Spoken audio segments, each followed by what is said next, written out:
Muito bem.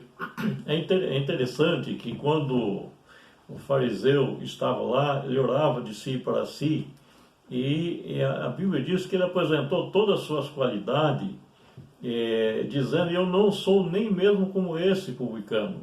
A Bíblia nos fala que o publicano, estando ali, após ouvir aquela oratória, tudo que ele havia falado, apresentado suas qualidades perante Deus, é interessante que o fariseu, após terminar o seu discurso, ele colocava ali: eu faço tudo, eu guardo todos os mandamentos. Enfim, ele colocou todas as suas qualidades: jejuo 2 vezes por semana, dou dízimo de tudo quanto ganho. O publicano, estando em pé, não ousava nem ainda levantar os olhos ao céu, mas batia no peito, dizendo: ó Deus, sê propício a mim, pecador. Digo-vos que esse desceu justificado para casa, e não aquele. É porque todo aquele que exalta será humilhado, mas todo aquele que se humilha será exaltado. Então aqui nós vemos justamente um grande diferencial que podemos dizer aqui na história que o Senhor Jesus fala a respeito do filho pródigo, que na verdade o filho mais velho também era um pródigo, porque ele tinha tudo, mas ele vivia como se não tivesse nada. Tudo era dele, e o pai chega falando: olha, tudo que é meu é teu, e você pode matar um cabrito, um boi, a hora que quiser, sem problema algum. Então ele começa a indignar-se, dizendo assim: não desse nem um cabrito para me alegar com meus amigos. No versículo 30, vindo esse teu filho, que desperdiçou os teus bens com meretrizes, tu mandaste matar a ele o novilho cevado. É preciso a gente parar um pouquinho e refletir. No mundo que nós vivemos, há tantas pessoas que muitas vezes cometem coisas lamentáveis, e a Bíblia inclusive diz que tudo aquilo que nós semeamos, nós acabamos colhendo. Então às vezes a pessoa paga um preço muito alto, justamente por não ter critério na vida espiritual, por não andar com dignidade, não buscar justamente uma vida coerente com a vontade de Deus. Muitas vezes é um preço para pagar quando a pessoa não leva a sério a vida espiritual, baseado no que está revelado nas Escrituras Sagradas. Então é interessante que aqui ele começa então a condenar o seu próprio irmão, dizendo assim: esse teu filho, ele não reconhece mais como irmão. Ele diz: esse teu filho vai lá, desperdiça os seus bens com meretrizes, e o Senhor manda matar o melhor novilho, o novilho cevado. Então lhe respondeu o pai: meu filho, tu sempre está comigo, tudo que é meu é teu. Entretanto, é preciso que nós regozijássemos e nos alegrássemos, porque esse teu irmão estava morto e reviveu, estava perdido e foi achado. Ou seja, o momento mais especial ele estava perdendo justamente pelo fato de ser uma pessoa em que vivia tão junto com o pai, no mesmo tempo tão distante do pai. Ou seja, estava ali muitas vezes buscando servir e exigir direito pelo aquilo que fazia, sendo que nós, como filhos de Deus, não temos que exigir absolutamente nada. Nós temos que ser gratos todos os dias. Então nós olhamos nas Escrituras e nos ensinamentos das Escrituras, nós dizemos: olha, nós quando viemos para esse mundo, nós não trouxemos absolutamente nada. E é certo que nós vamos sair daqui e não vamos levar também nada. Então, tendo com o que comer, com o que vestir, esteja com isso contente. E diz que é algo maravilhoso para todos nós, para todos aqueles que servem a Deus, é justamente ser grato a Deus, viver justamente com gratidão por tudo aquilo que Deus faz e realiza nas nossas vidas, porque justamente essa é a vontade de Deus.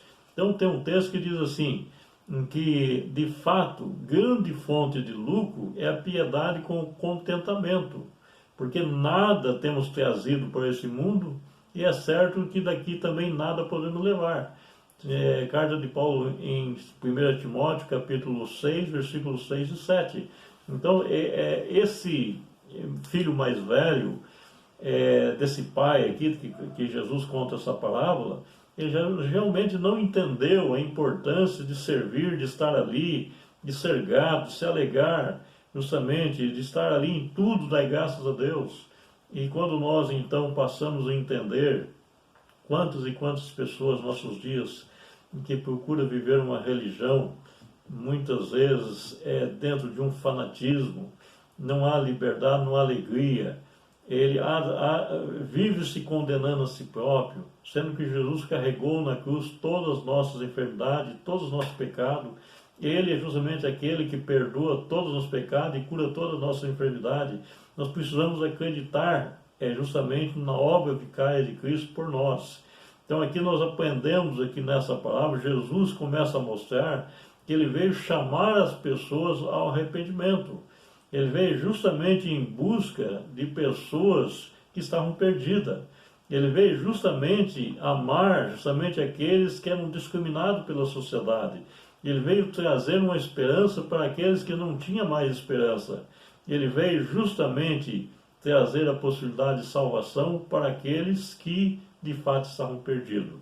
A Bíblia nos fala, no capítulo 19 do livro de Lucas, que em um determinado dia chega um cobrador de imposto também chamado Zaqueu, e a Bíblia diz que ele tinha um desejo de apenas ver Jesus, porque sabia que Jesus estava passando por aquela rua em Jericó. E ele então, correndo adiante, por causa da grande multidão que o seguia, subiu em uma figueira, um sicômoro. E lá ele esperava, porque ele era de pequena estatura. Então, se ele não fizesse isso, talvez ele não tivesse a possibilidade de avistar Jesus, ver quem é esse judeu que está agregando, que está cativando tantas pessoas. E aí, então ele subiu lá e fica observando. E algo que chama muita atenção foi quando Jesus ele chega debaixo daquela figueira. Jesus para. E Jesus olha para cima e diz: olha, Zaqueu, desce dessa figueira, porque hoje convém pousar em tua casa. A Bíblia diz que ele desceu depressa e recebeu com alegria. Imaginamos nós, irmãos, talvez a gente pense em como que uma pessoa assim, de um momento para o outro, ele ser contagiado assim, com uma alegria tremenda dessa, dele poder assim, simplesmente ao receber uma mensagem, uma voz que lhe clama, desce dessa figueira, e ele descer com grande alegria, recebê-lo ele com grande alegria. Mas só que as pessoas que estavam à sua volta, que eram os doutores da lei, que eram os fariseus, os escribas, eles simplesmente, todos que viram isso, murmuraram, dizendo que como ele vai poder receber ou ser hóspede de uma pessoa que é um pecador. É interessante, irmãos, que o testemunho das pessoas que de fato se entregam ao Senhor, que servem ao Senhor, que está pronto a servir ao Senhor, é justamente esse que Zaqueu dá. Então ele diz assim que, inclemente Zaqueu, levanta a sua voz e diz: Senhor, resolvo dar aos pobres metade dos meus bens, e se em alguma coisa tenho defraudado alguém, restituo 4 vezes mais. É interessante que talvez aqui, eu já ouvi alguns pastores, já não estão mais entre nós, mas que a ênfase que ele dava aqui, que possivelmente esse Zaqueu, ele não fosse nem sequer um ladrão, era uma pessoa honesta. Porque quando ele diz assim, eu resolvo dar metade dos meus bens, ele está ali abrindo mão de tudo aquilo que é material. Eu resolvo dar um testemunho de fé. Resolvo dar metade dos meus bens, mas se eu tenho defraudado, se eu tenho roubado de alguém, eu vou restituir 4 vezes mais. Então, talvez aqui possa ser entendido que de fato ele não era uma pessoa que roubava, que tirava dos outros. Mas na visão das pessoas em que o cercava, todo cobrador de imposto era ladrão. E o Senhor Jesus, olhando para ele, disse: então Jesus lhe disse: hoje houve salvação nessa casa, porque esse também é filho de Abraão. Porque o Filho do Homem veio buscar e salvar o que se havia perdido. É preciso, irmãos, que tenhamos também, nós vivemos na igreja, nós vemos assim, muitas vezes, como é fácil a gente julgar as pessoas. É muito cômodo, às vezes, a gente olhar para situações de pessoas que estão passando por prova, por luta, E da mesma forma que aconteceu com Jó, as pessoas que vieram olhando para Jó simplesmente estavam julgando a vida de Jó. Isso não compete nós fazê-lo. Eu acho que a única coisa que nós podemos fazer por pessoas que de alguma forma saíram da presença de Deus e muitas vezes estão retornando, é nós orarmos e pedirmos para que o Senhor nos dê graça para que quando essas pessoas retornarem novamente, possamos recebê-los de braços abertos e possamos justamente entender a importância da reconciliação, do amor de Deus nas nossas vidas. Então isso de fato nós aprendemos através da parábola do filho pródigo, quando o filho mais velho ele começa a lhe julgar, falou, esse teu filho, de fato ele fez isso, ele não estava tentando justificar de que ele estava certo, de que o que ele fez era certo, não, ele estava totalmente arrependido, e aí o seu pai o abraça e ele passa a fazer parte intimamente de um relacionamento afetivo, amoroso, onde o amor do pai é demonstrado de uma forma muito evidente na vida dele.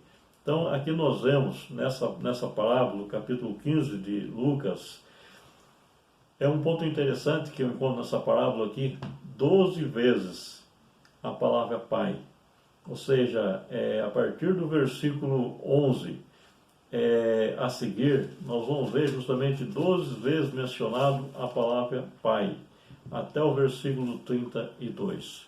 Irmãos, que o nosso Pai Celestial nos ama, em que justamente nos chamou justamente pelo seu divino propósito, seu divino amor em Cristo Jesus, que possamos desfrutar dessa comunhão, que possamos ser obedientes a Ele por amor. Tudo quanto fizermos, que não seja para a nossa vanglória, mas seja para um louvor, adoração a Deus, que nos chamou para ser luz deste mundo. Existem duas coisas interessantes na nossa vida, em que nós nascemos na fé cristã sem termos muito conhecimento, absolutamente quase nenhum conhecimento da vontade de Deus. Mas na medida que nós vamos crescendo, evoluindo, alimentando da palavra de Deus, nós vamos crescendo também. E muitas coisas que praticávamos lá alguns anos atrás, hoje não praticamos mais. Então a gente vai evoluindo e o temor de Deus é o princípio da sabedoria. A vereda do justo é como a luz da aurora, vai brilhando mais e mais até se tornar dia perfeito. Então a gente tem que pedir a que o Senhor nos dê justamente sabedoria, sobriedade, para agirmos de uma forma assim amorosa para com todas as pessoas. Porque aquelas pessoas que de fato muitas vezes fazem as coisas erradas, a única coisa que nós podemos fazer é lamentar e orar por essas pessoas. O Senhor Jesus, quando ele chega ao seu final do seu ministério, e ele vê uma rejeição generalizada por parte do povo judeu, quase todos eles acabaram abandonando, o Senhor Jesus fica ali, ele e os seus discípulos. A Bíblia diz que ele sobe num alto monte em Jerusalém, e lá ele avista a cidade de Jerusalém, e ele olhando diz assim, Jerusalém, Jerusalém, que mata os profetas, apedrejo aqueles que lhes são enviados. Quantas vezes quis eu ajuntar como galinha junto aos seus pintinhos debaixo de suas asas, vós não quisesse. Desde agora você ficará deserta, até que diga, bendito que vem em nome do Senhor. Eu acredito piamente em que o povo judeu, inclusive o apóstolo Paulo diz assim, a minha oração em favor de Israel, porque eles têm zelo de Deus, não com entendimento. Eu tenho plena certeza que no momento exato, dentro das profecias, o entendimento do povo de Israel vai se abrir. Eles vão entender de que o Messias que eles estão esperando é o Messias que vem nos buscar. E quando o Messias aparecer, o Senhor Jesus aparecer em busca da sua igreja, o povo judeu vai dizer, é esse o nosso Deus, a quem tanto nós aguardávamos. Na sua salvação nós alegaremos e estaremos para sempre com o Senhor. Eu acredito que esse é um momento bem próximo do fim, no momento que antecede a volta do Senhor Jesus em busca de todos aqueles que foram lavados no sangue do Cordeiro, e nesse momento o povo judeu há de reconhecer justamente Jesus como Messias. Portanto, a nossa oração, como disse Paulo, é também em favor do povo de Israel, para que eles possam entender, reconhecer, e que eles possam justamente fazer parte ativamente do corpo de Cristo, da igreja do Senhor, e estar também na eternidade com Ele. Que Deus continue nos abençoando e nos fortalecendo, a fim de que possamos sempre caminharmos, buscando entender os propósitos de Deus na nossa vida. Que nunca venhamos murmurar, que possamos agradecer a Deus por tudo que acontece. Às vezes acontecem coisas assim lamentáveis na nossa vida, mas a gente precisa agradecer a Deus, precisamos aprender a agradecer, ser grato a Deus em tudo. E eu tenho plena certeza que a gratidão na vida daqueles que servem ao Senhor, isso fará toda a diferença para enfrentar os momentos difíceis da vida, os desafios que muitas vezes temos pela frente. Então que o Senhor abençoe grandemente a todos. Vemos aí que as 99 ovelhas estavam protegidas. 9 dracmas estava ali também protegida, guardada. O filho mais velho também não saiu de casa, porém houve ali uma dracma perdida, uma ovelha perdida e um filho que estava perdido. Então esse resgate justamente acontece justamente mediante o arrependimento, a conversão e os valores espirituais são reavidos. Deus nos confere novamente a imagem do Filho de Deus, vivendo uma vida agradável a Ele. Então que Deus abençoe a todos nós nesse caminho que nos conduz à vida eterna. Quero nesse momento estar orando para que o Senhor nos ajude a cada dia a andar na sua presença e em tudo sermos a Ele agradecidos. Soberano, eterno e bondoso Deus, querido Pai que habita nos altos céus. Nesse momento quero agradecer ao Senhor por mais um dia que o Senhor tem concedido de vida e saúde, pelos grandes livramentos que o Senhor tem concedido, Senhor, a minha família e também a nossos irmãos em Cristo espalhados em toda a terra. Querido eterno Deus, nós te louvamos, o Pai, porque sabemos que a Tua palavra nos diz que não cai da nossa cabeça nem sequer um fio de cabelo sem que haja o Teu consentimento. Quero, Pai, pedir a Tua bênção em favor de todos os irmãos que, infelizmente, Senhor, foram contagiados pelo Covid, que a Tua mão de graça venha estar presente nas suas vidas, para que haja um pleno restabelecimento, que eles possam, Senhor, desfrutar nesse momento especial nas suas vidas de uma proteção especial para que o Senhor guarde e proteja, o Senhor livre também todo esse mal. Portanto, Pai de amor, de misericórdia, guarda também aqueles que por alguma razão se afastaram da Tua presença. Guarda aqueles, Senhor, que por alguma razão muitas vezes se encontra perdido, até mesmo dentro da própria casa, da própria igreja, que ainda não entenderam a Tua vontade, os Teus propósitos. Querido eterno Deus, nós pedimos o Pai Tua bênção em favor de todos aqueles que estão iniciando na carreira cristã, que estão dando os primeiros passos na fé cristã, que o Teu Espírito Santo os conduza, Senhor, de dê graça para que os seus olhos possam cada dia compreender de forma mais clara, mais nítida, a Tua vontade. Teu Santo Espírito os conduza a ser em Cristo Jesus um vencedor. Que nenhuma luta, que nenhuma dificuldade nessa vida venha nos afastar do Teu amor, mas que o Senhor preserve os Teus filhos, abençoando e fortalecendo na Tua presença. Abençoa a Tua igreja em toda a terra, Senhor, concedendo graça, Senhor, para que a Tua igreja cumpra justamente a Tua vontade, que é pregar o Evangelho em toda a criatura. Portanto, Pai, nós Te louvamos, nós Te agradecemos por tudo. Pedimos que perdoe por nossas fraquezas, nossas imperfeições, que todos os nossos pecados. Nós Te louvamos, porque eles já foram por Ti perdoados lá na cruz do Calvário. Mas dá-nos, Senhor, sempre a graça para caminhar numa vida de santificação, até o grande momento em que aguardamos que será então a glorificação. Por isso, Pai, louvado e agradecido seja o Teu santo e eterno nome. Pedimos essas bênçãos, Te louvamos e agradecemos no santo nome de nosso Senhor e Salvador, Jesus Cristo. Amém. Que Deus continue abençoando a vida de todos os irmãos. É certo que todos nós estamos passando pela mesma situação, precisamos tomar todos os cuidados que se faz necessário nesses dias, tantas situações lamentáveis que têm acontecido no mundo.